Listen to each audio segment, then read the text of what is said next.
শীতের দিন মাছ মাংস সবই তো খাওয়া হয়, শুধু খাওয়া হয় না এই কিছু খাবার যেগুলো আজকে আমি পাকাবো।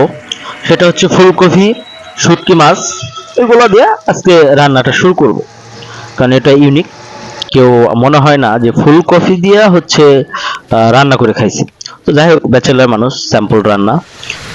জিরা দিয়েছিলাম, পেঁয়াজ, কাঁচামচ, তারপর হচ্ছে মোচের ফাঁকি, হলুদের ফাঁকি, সজের ফাঁকি দিয়া রান্নাটা স্টার্ট করলাম।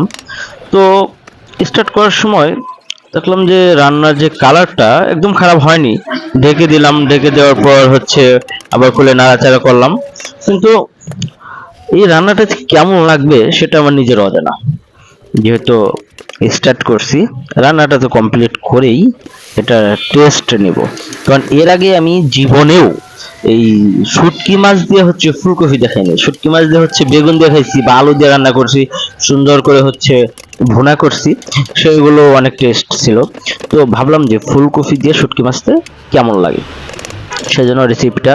এটা হলো শুধু ব্যাচেলার, আর যারা হচ্ছে বাসায় রান্না করে তাদের জন্য অনেক, কারণ তারা হলো আদা দিবে, জিরা দিবে, মানে রসুন দিবে, অনেক কিছু দিবে। সো ব্যাচেলার তো এত কিছু বাটা যায় না। স্যাম্পল তরিকায় যে রান্নাটা সেটাই আমি শুরু করতেছি।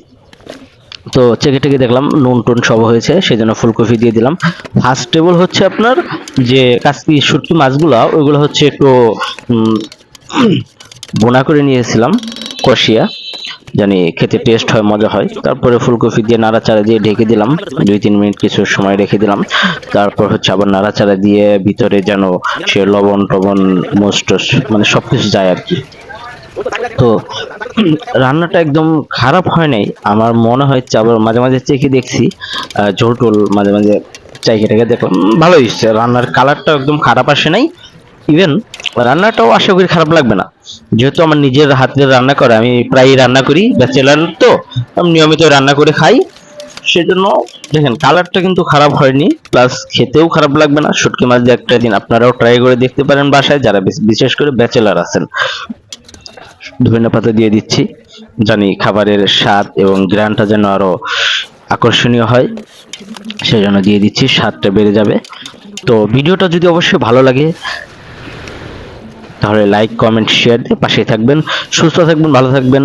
রান্নার আরো সুন্দর সুন্দর রেসিপি পেতে আমাদের সাথেই থাকবেন। আল্লাহ হাফেজ, বাই বাই। দেখেন রান্নার শেষ পর্যায়ে